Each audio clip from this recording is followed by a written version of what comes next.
I know somebody who could use a good stiff drink after Friday. It's TSN insider Darren Dreger, one half of the Ray and Dregs hockey podcast, after a deadline that was outstanding. Dregs, that puppy delivered big names, well staggered activity right up to the wire. I'm sure the producers had to Friday. find spots for James Duthie on the toilet and the hijinks. Yeah, you had to like wedge it in because you actually had content. Yeah, and that's a big part of why all those devices are created, right? It's not just for the slow spots of the day, and there have been those historically speaking. It's to make sure that you build in enough time for James to use the facilities, for O-Dog to use the facilities and get a sandwich. So let's be honest here. But here's what's also interesting. And I mean this with great respect to all the competitors of TSN on trade deadline day. Our closest competitor, Sportsnet, they choose to go on the air at 10 a.m. Eastern rather than 8 a.m. Eastern, which is we always go up first at 8 a.m. Yeah. So whether it mattered or not in the big grand scheme of things, I don't know. But I can tell you, we chewed on the possibilities of Mikko Rantanen and how that story was developing and unfolding from 8 a.m. sharp all the way through until we knew that the extension with the Dallas Stars had been agreed to, and away you go. So I'm wondering if the brass over there is going to go, you know what, next year? Yeah, we're starting at 8. We're going head to head. Honestly, Dregs, I was here with Irf Gafar early on Friday. We were talking about it, and we were and I've noticed this in the past too. I understand that Duthie and a lot of people on your television are like, oh my God, this isn't great television. It's nothing when nothing is happening. Yeah. For me at this time of year, it is hockey talk. It is trade talk on network television. And I think the audience would watch like 3 full days of this, not to further busy your schedule. Because because the other thing was, we've had a few deadlines where not a lot moved, second round picks for the Heist. There was a payoff on Friday. There was a massive payoff for the hockey. It's our election day, as we've always said, and for reporters, election day is the big thing. For sports, is trade deadline day, and it paid off. So let me give you a window of what Thursday night was like. And I never complain about time invested because literally that's what we do for a living. I mean, TSN pays us for a couple, 3 times of the year. It's trade deadline. It's July 1st. And then, whatever bigger stories you're working on over the course of the year. But Thursday night, it wasn't all about Mikko Rantanen. It was also about another big piece in Brock Nelson. And just to tell a quick story there. So Winnipeg was deep after Brock Nelson. Perfect second line center. Toronto, probably realized at that point they weren't getting Braden Shen out of St. Louis. So we got to pivot. And it's either Scotty Lawton or it's Brock Nelson. So both Toronto and Winnipeg down the road with the Islanders until the Islanders say he's probably not coming to Canada. And now both Winnipeg and Toronto are like, pardon? It's like into the evening on Thursday. And in fairness to Brock, he would have gone to Toronto or Winnipeg. It was just that Colorado was choice number 1. That's where he wanted to be. That's where he wanted to go. So the Islanders find a way to make that deal happen. But there was miscommunication in how that message was delivered back to Toronto and back to Winnipeg, because they're like, well, why are we talking about first-round draft picks and prospects and all of that? So that was a drama unfolding Thursday night. And then all of a sudden, the whole Rantanen Dallas thing, kicks into another gear. And needless to say, I walked into the studio with about 2 hours of sleep early on Friday morning. So that really got us going. From one Brock to another, then. One Brock got traded, the other did not. Yeah. To the best of your knowledge, why not for Brock Boeser? I mean, it is curious, and I don't think that I don't think anyone can answer that. To be fair, I don't think Patrick Alvin had the answer for it when he met the media. I think he was incredibly blunt and honest, and that the level of interest in Brock Boeser wasn't there. And that's the part that confuses me, because when I look around the league and I do see some of the rental acquisitions that were made, Brock Boeser is a quality part, I think, of secondary scoring.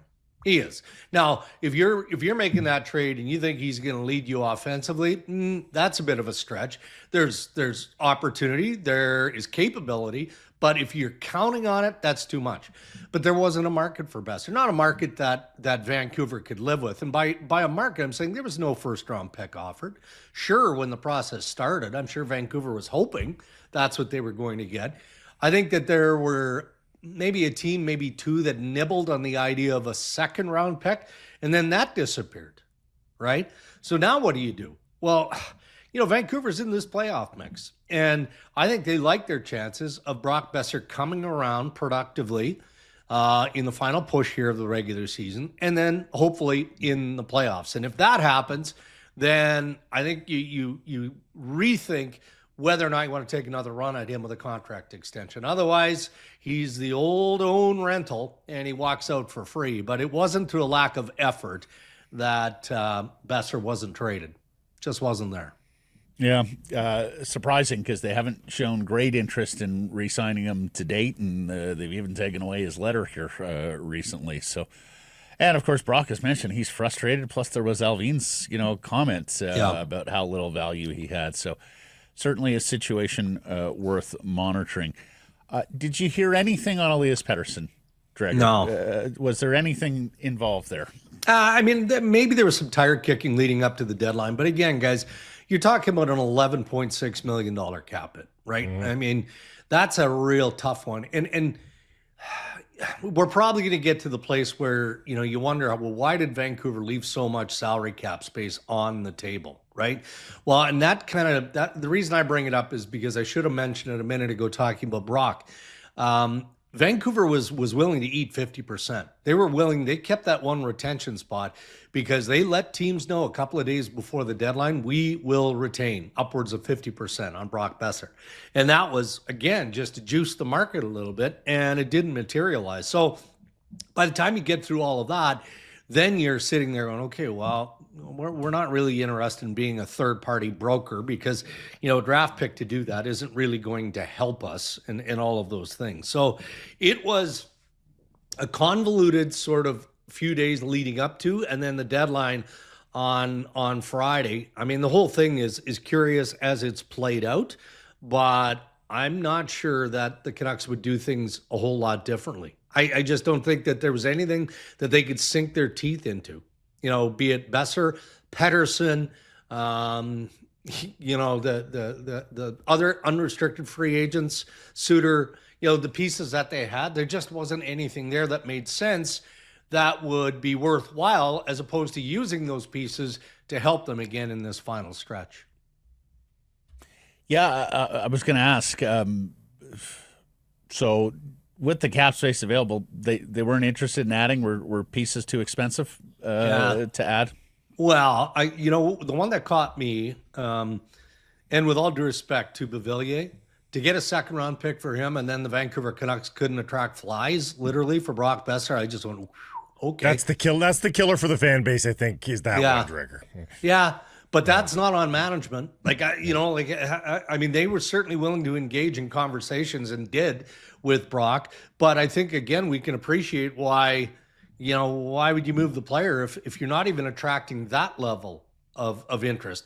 And so I think, sure, they talked to some teams about the idea of a rental. But when you're getting a second round pick for Beauvillier, are you willing to pay more than that to acquire a rental piece with the uncertainty of what's ahead here for the Vancouver Canucks? And the other thing, again, just to back up a little bit, the information I was provided, for weeks leading up to the deadline was Vancouver is certainly focused on acquiring a center. I'm sure that the coaching staff would have loved for them to have gotten in and acquired a center. But to be honest, after the fact, what I've learned is, they put those feelers out there several weeks ago. That was to draw a crowd, to get the audience, to see maybe there's a player out there that hasn't been speculated on.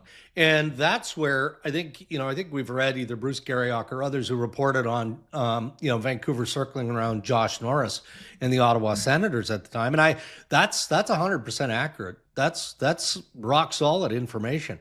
But then you see what Ottawa did in acquiring Dylan Cousins and the package they paid with Norris going to the Buffalo Sabres and trying to equate that to what Vancouver would have had to have paid Ottawa to acquire Josh Norris. So I think Vancouver feels confident and feels pretty good that any necessary changes, and maybe this comes back to Pettersson being included in this conversation, any of those bigger changes, they're going to happen in the offseason. It's just with Petey, they need to happen before July 1st, but there's still ample time to do it. The other problem, and I agree with you with everything you just said, I just can't even, within my wildest dreams, think about what centers are available sort of in their demographics. I don't think they want to get a 33-year-old center, and they don't want to get a 22-year-old center too, I don't think, because I think they want somebody that's going to help them in the Quinn Hughes window here. So, like wildest dreams, I can't figure out how they find their next center here, Darren. Well, unless there is a team, and look, when you get to the offseason, now you've got 31 other teams that are vying here, right? And Pettersson does not have trade protection until July 1st, right? Like the full. So, I mean, I still think that he's viewed as a valued asset. I do. And whatever's gone around Pettersson in the last week plus, I think is this might be a stretch to call it game-changing, but I do think that it can alter his course because it does feel, you guys are there, it feels like when he met the media 3-4 days ago and took ownership of his play, his demeanor, his attitude, his combativeness with the media and all of that, that felt like an aha moment. It did. Now, we'll see whether or not that pays dividends, right? He has time now, between now the end of the regular season and the playoffs, to prove that he can perform. And if he does, then that opens the door to every possibility that's there, including keeping him. But if you feel like, you know what, there's just too much history, too much baggage, let's see if we can recoup something here.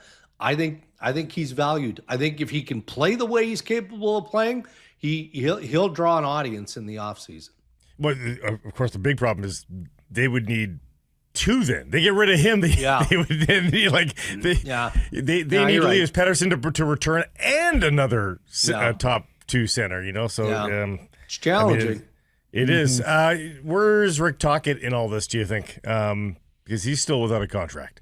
Yeah, well, I mean, there's an option there, right? So it's a good question, and I'll be honest, I haven't really poked around on that just because of everything that's you've been busy. Going over.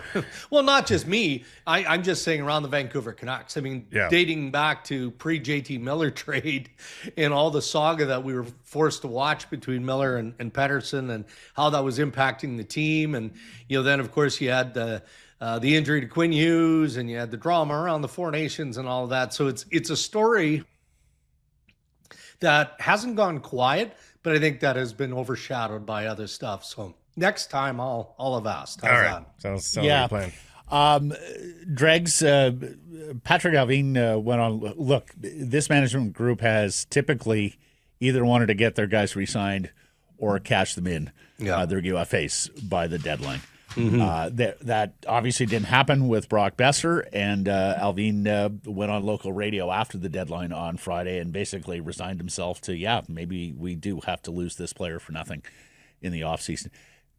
Do you believe management was under a mandate, like make the playoffs at all costs? Like, did they have to make moves that at least didn't jeopardize, stay neutral here or increase the chances of the playoffs this year? They weren't allowed to make the futures deals. No, I don't believe that, but wouldn't that be expected by every ownership group with every team that's on that cut line?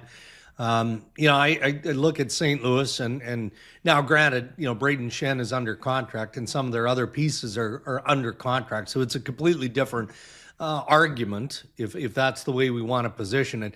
But there wouldn't be many owners that, aren't actively involved and would say, look, we have some changes that we need to make. So make them. And if we're weaker and we miss the playoffs, I'm okay with that. I think you have to also measure the value. What if you're not getting back anything that actually moves the needle for Brock Boeser, but there's at least the opportunity that he can help you lock down that playoff spot? Wouldn't you just using common sense, be okay with that? I mean, who knows? You qualify for the playoffs. Maybe all the pieces come together, the planets align, and they win a round. Like, I mean, you just don't know. It's not inconceivable. So I never got the sense that there would be any type of mandate. But I mean, and in fact, I'm doing a lot of backing up here.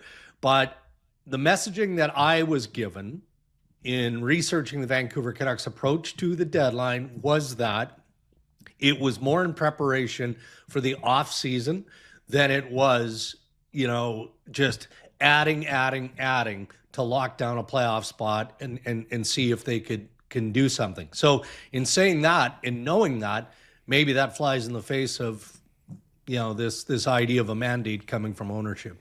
One more homework piece for the talk. Yeah. Like I with him injured, I get why there would not be any Thatcher Demko chatter. But what do you think is the future here for Thatcher Demko? As the Canucks head into a busy part of the schedule, would love to have had him, and he's not there for them. And of course, Lankinen with that extension now. So it's just an interesting off-season question here. It 100% is, and it's a fair one. So here's what I think, based on some information is going to happen, and it makes perfect sense. It's from the playbook, right?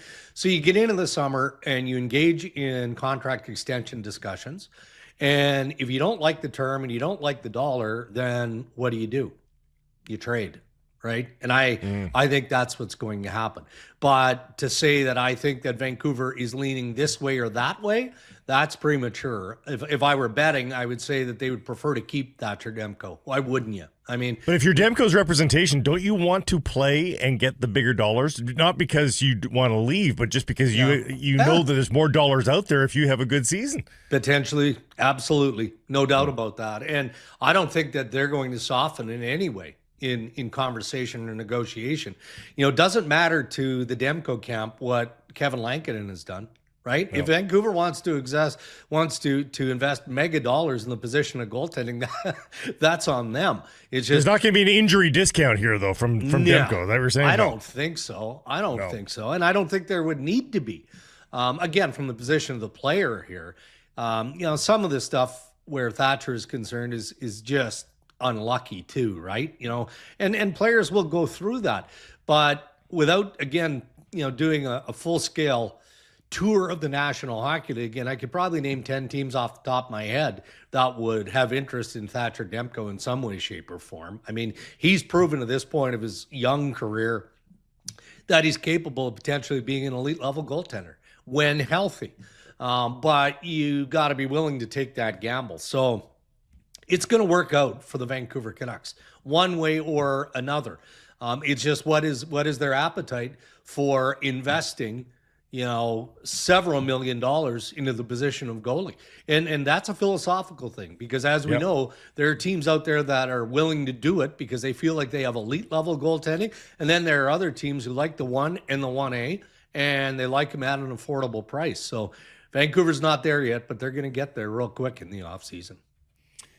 Lastly, Dregs, for me, we'll bring it full circle here. But there was a bunch of sort of minor deals that trickled in. You can find a few deals out there on Friday that were depth forward, depth defenseman for third round pick or worse. But my rough count is 5 first round picks, 8 second round picks, and then some pretty good prospects. Yeah. All went on trade deadline day alone, not even considering trade deadline season. It was massively aggressive. What do you think? What do you think explains it? Why do you think GMs were so willing to give up futures this past Friday?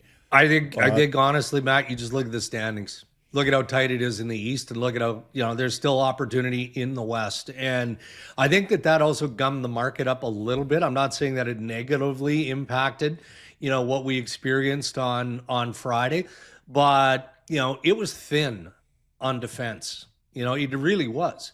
And then all of a sudden, Luke Chen goes from Nashville to Pittsburgh, and Winnipeg is sour because they felt like they had something that was close on Luke Chen while in Nashville.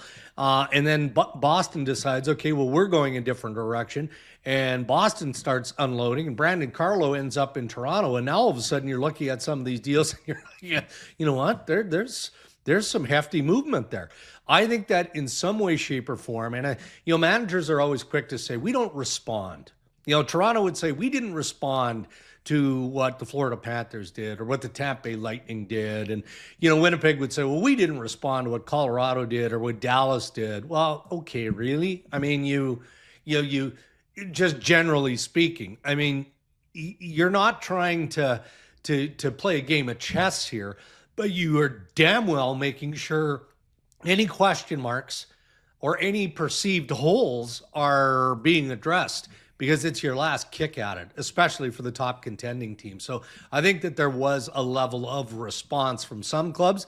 Whether they admit it or not is another thing. Yeah. Again, my count, 13 second-round picks and 9 first-round picks during deadline season, plus some of the prospects. More of that, please, Mr. Dreger, each and every year, if you get any say in it, Well, and I also like how, of course, Mikko Rantanen ends up in Dallas, but apparently, reportedly, there were 20 teams that were negotiating on Mikko Rantanen with the Carolina Hurricanes. So, come on. That's great fun. Amazing stuff, Dregs. We're going to give you a few weeks off here. You've more than earned it, and we'll we'll catch up with you. Blake keeps giving you homework, though. Yes. Well, it's the wrong time to give him homework. He's going on spring break. Good teachers join us give you lots of runway to get those projects done, right? So you guys ask tough questions, too. You're right at it. It's right for the jugular every time. I like it.